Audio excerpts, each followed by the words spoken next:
Welcome to V2T IELTS Listening Forecast. In this test, you will practice a full IELTS listening forecast with audio, subtitle, and answers designed in the Cambridge exam style. The test includes Part 1 to Part 4, just like the real IELTS exam. Get ready, focus carefully, and good luck with your practice.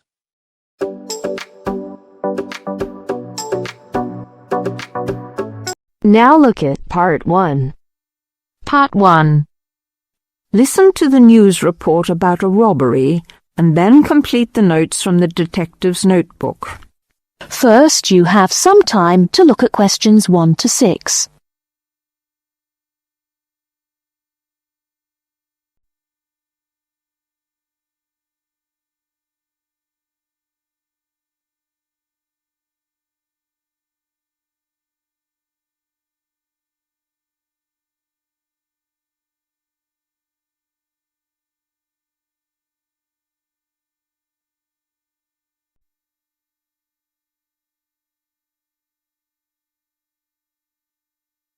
Now we shall begin. You should answer the questions as you listen, because you will not hear the recording a second time. Listen carefully and answer questions 1 to 6.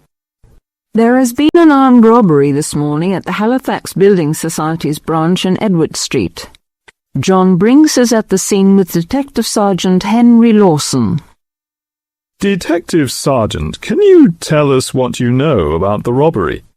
Yes, the raid took place this morning, shortly after 11:30, when a man accompanied by a woman went into the offices of the building society and asked to see the manager. There were no other customers in the building at the time. They were let into the manager's office, and the woman produced a gun from her handbag. Then they took the manager back out of his office and made him tell the cashiers to hand over all the money they had in the tills and in the safe. It came to about $25,000. Presumably you have a number of witnesses. Yes, we have a good description of both of them. The man was about 1 meter 80 centimeters, around 35 years of age, with blue eyes and short curly red or ginger hair. He was wearing jeans, a green sweater, and a 3/4 length blue coat. When he spoke to the cashier when he came in, he called himself Mr. Erickson, but we doubt whether that is his real name. But we do know that may be his real name. He also spoke with a strong Scottish accent, which may help us to trace him. Before you hear the rest of the conversation, you have some time to look at questions 7 to 10.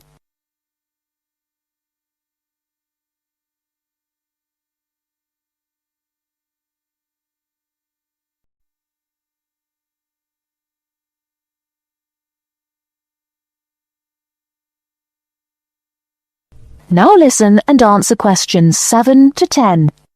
And what about the woman? Now, she is in her early 20s, slim and quite tall, about 1 meter 70 centimeters. She was wearing a long white raincoat, which was quite loose-fitting, and which she didn't take off. She had a beige handbag, which they used to hide the gun in. She's got straight, shoulder-length blonde hair, blue eyes, and, like the man, has a noticeable accent. Do you have any other information? Yes, the car they used was seen by 2 or 3 people. It's a blue or dark blue Ford Escort, and we have the registration number. And it's G595ERI. I'll say that again. It's G595ERI. Now, the car was stolen from Bishopstone just over a week ago, so if anyone has seen it in the last week, we would like to hear from them. We also know that the car's front left headlight was broken when it was stolen, and is still broken, we think. So, you would like information from the public about the car? Yes, and the people. We're appealing to anyone who thinks they may recognize the two robbers or know anything about the car. We've set up an incident room in Swindon, and the telephone number is 774529. So we would like people to ring us if they have any information. And of course, all calls will be dealt with in the strictest confidence. Thank you very much. Thank you. And the number again, if you have any information, is 774529. And now back to the studio. That is the end of part 1. You now have half a minute to check your answers.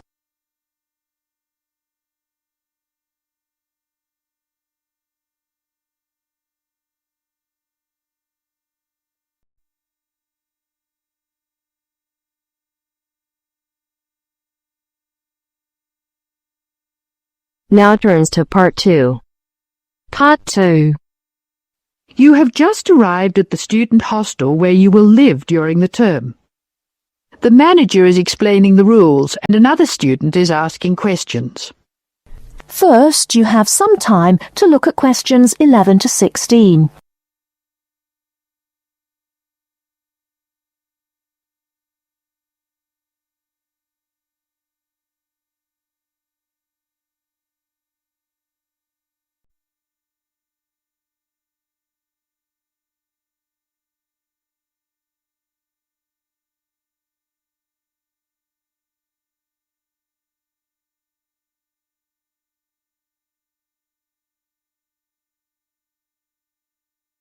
Now, listen carefully and answer questions 11 to 16. Excuse me, I want to ask you about the charges for meals. Are they the same as they were last year? No, I'm afraid they're not.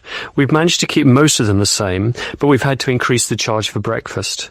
How much is it now? It's $2.50. It used to be $2. I see. What about lunch? It's unchanged, still $3. Does dinner still cost $3? Yes, it does. We've managed to keep the prices down this year, but the best deal is the 3-meal plan for $48 per week. We give you vouchers to present when you come into the cafeteria, and you get 21 meals for your $48. That works out to a little more than $2 a meal. The 2-meal plan is also at last year's rates of $36 per week. We give you vouchers for that too. My sister was in this hostel before me. I'm sure the hours for breakfast used to be longer. Yes, they were. They used to be 7 to 9:30, but to keep our expenses down, we made them 7 to 9. Lunch is the way it was, though. Hold on, dinner 6 to 7:30. Isn't that a change? Yes, it is, and in fact the form is wrong. It used to be 5:30 to 7:30, but now it's 6 to 8 p.m. 6 to 8 p.m. That's good. So, which plan would you like? I'd like to think about it, please. I need to check my lecture schedule. Before you hear the rest of the talk, you have some time to look at questions 17 to 20.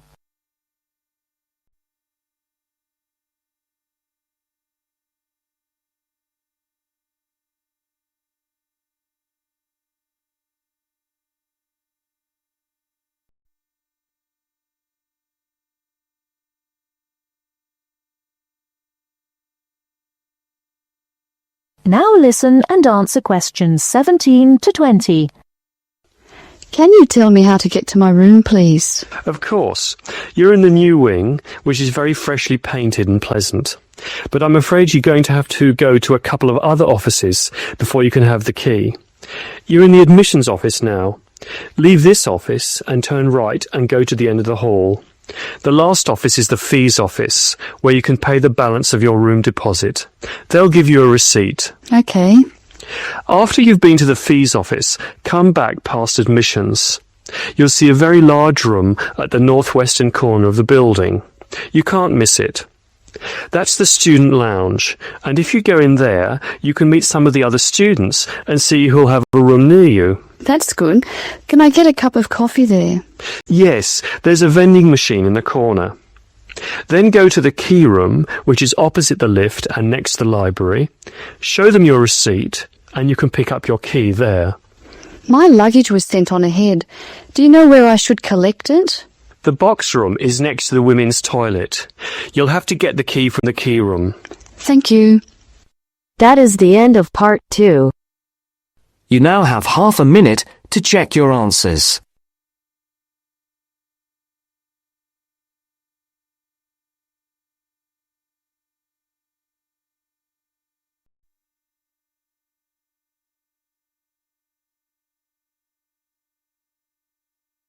Now turns to part 3. Part 3. You will hear a discussion between two students, Rosie and Mike, and a university tutor. In the first part of the discussion, they're talking about a survey they have conducted on local entertainment. First, look at questions 21 to 26.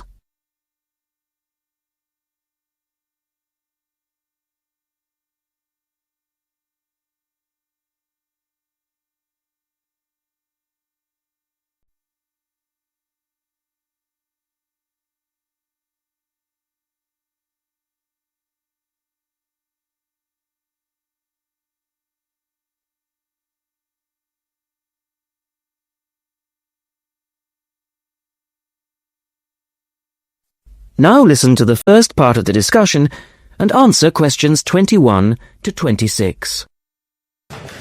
Good morning, everyone. Well, I think we can start straight away by getting Rosie and Mike to do their presentation. Would you like to start, Rosie? Yes. Well, we've done a survey on local entertainment. Basically, we tried to find out how students feel about the entertainment in the town and how much they use it. Yes, so we've called our project Out and About. Yes, that's a good title, Out and About. We wanted to find out how well students use the entertainment facilities in town, whether they get to see the latest plays, films, that kind of thing. Now, we have our own facilities on campus, of course. Oh, yes.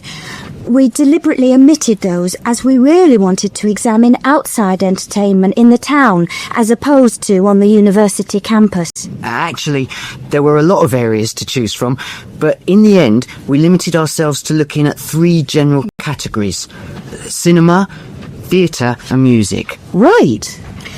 OK, well, first of all, cinema. In the town, there are 3 main places where you can see films. There's the new multi-screen cinema complex, the old park cinema, and a late-night Odeon. So, if you look at this chart, in terms of audience size, the multi-screen complex accounts for 75% of all cinema seats. The park cinema accounts for 20% of seats, and the late-night Odeon has just 5% of seats. As you probably know, the complex and the park show all the latest films, while the late-night cinema tends to show cult films. So, when we interviewed the students, we thought the complex would be the most popular choice of cinema, but surprisingly, it was the late-night Odeon. Yeah, and most students said that if they wanted to see a new film, they waited for it to show at the park, because the complex is more expensive and further out of town, so you have to pay more to get there as well. Yes, and that adds to the cost, of course, and detracts from the popularity, evidently. Well, next, we looked at theatres. The results here were interesting because, as you know, there's a theatre on campus which is popular, but there's also the Stage Theatre in town, which is very old and architecturally quite beautiful. And there's the large modern theatre, the Ashtop, that has recently been built. So you just looked at the 2 theatres in town? Yes, but the thing about the theatres is that there's a whole variety of seat prices. Also, the types of performance vary, so students tend to buy seats at both and like using both for different reasons. And if they want cheap seats at the Ashtop, they can just sit further from the front. What we did find that was very interesting is that there are periods during the year when students seem to go to the theatre and periods when they go to the cinema. And we really think that's to do with budget. If you look at this graph, you can see that there's a peak around November, December when they go to the theatre more, and then a period in April, May when neither is particularly popular.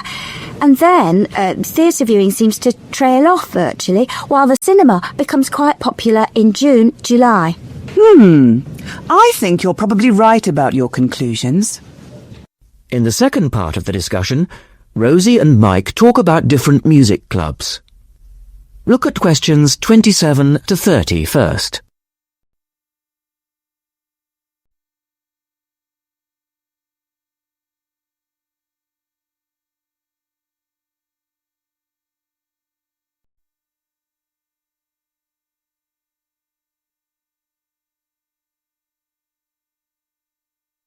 Listen carefully and answer questions 27 to 30. Well, lastly, we looked at music, and this time we were really investigating the sort of small music clubs that offer things like folk, or specialise in local bands. So not musicals as such? That's right. We looked at 3 small music venues and we examined the quality of the entertainment and the venue and gave a ranking for these. A cross, meaning that the quality was poor, a tick, meaning it was okay, and 2 ticks for excellent. First of all, the Blues Club, which obviously specialises in blues music. This was a pretty small place and the seating was minimal, so we didn't give that a very good rating. No, we don't recommend that one, really. Then the Sansu, which plays a lot of South American music, was a big place, very lively, good performers, so 2 ticks for that one. The Pier Hotel is a folk venue, a good place for local and up-and-coming folk artists to play. Not the best of venues, as it's in a basement and a bit dark, but the quality of the entertainment was reasonable and the lighting was very warm, so we felt it deserved an average rating. Now finally, there's the Bald Rock Cafe, which features big rock bands and is pretty popular with students, and we enjoyed ourselves there as well, so top marks for that one. And then, did you get any information from the students as to which of the clubs they preferred? That is the end of part 3. You now have half a minute to check your answers.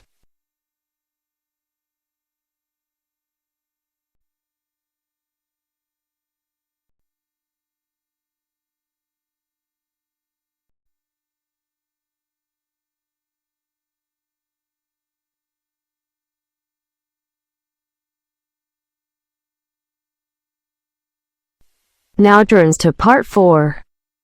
Part 4. You will hear part of a lecture on wildlife. First, you have some time to look at questions 31 to 40.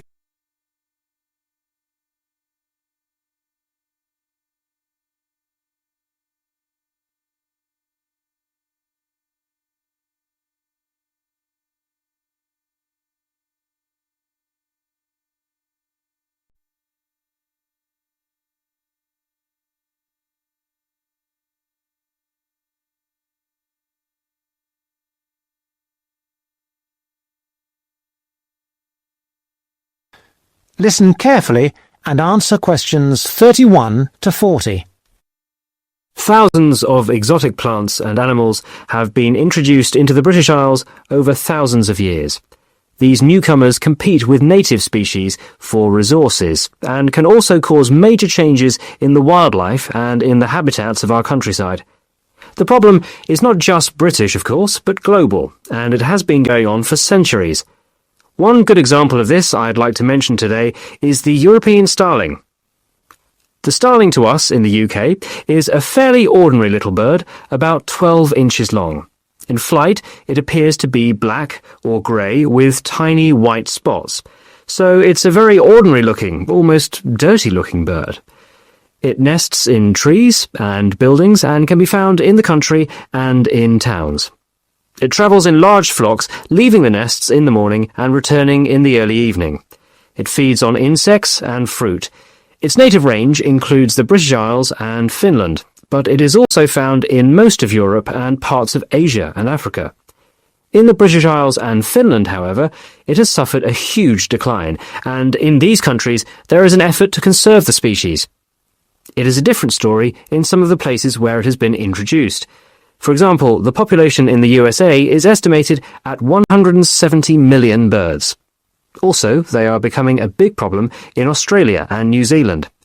Starlings, as I have said, nest in trees, and it has been found that they are more aggressive than native species, native that is to Australia and New Zealand, when they are looking for nesting places.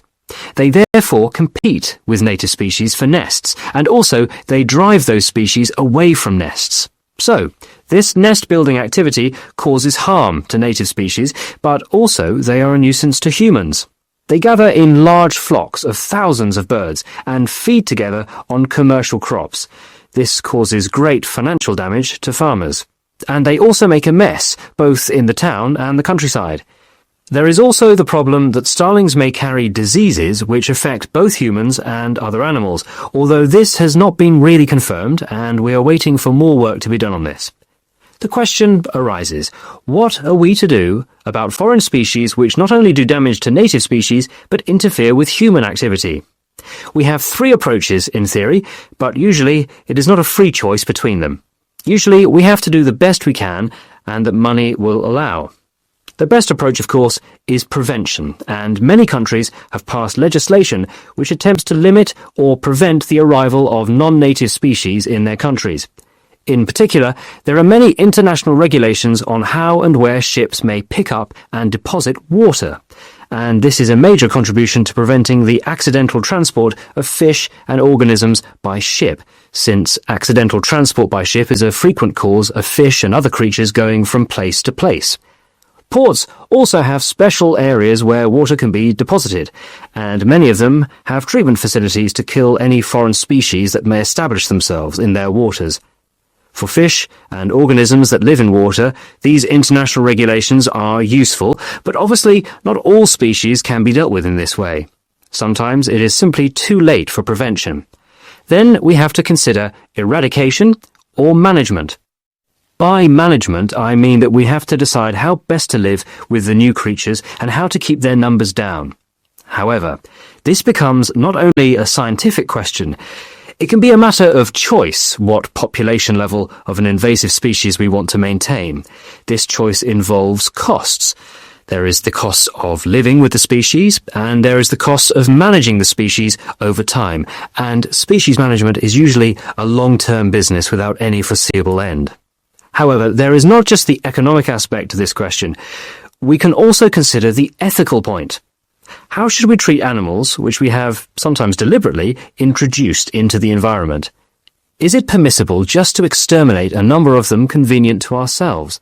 The most important decision has to be made in the political forum, whatever considerations go into the making of that decision. These questions are relevant also to the approach of eradication, which is another option, but which does not have an encouraging history. Many attempts have been made to eradicate introduced species. That is the end of part 4. You now have half a minute to check your answers.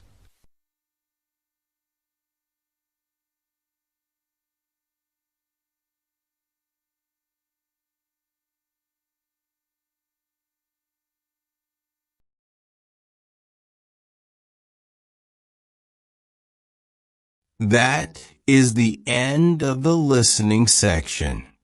You now have 2 minutes to review your answers before the test automatically moves on to the next section. Please take this time to check your answers carefully. Make sure all your responses are recorded in the correct places, and review your spelling, grammar, and formatting. Once the time is up, the system will take you directly to the reading section. Please remain seated and stay focused. The next section will begin shortly.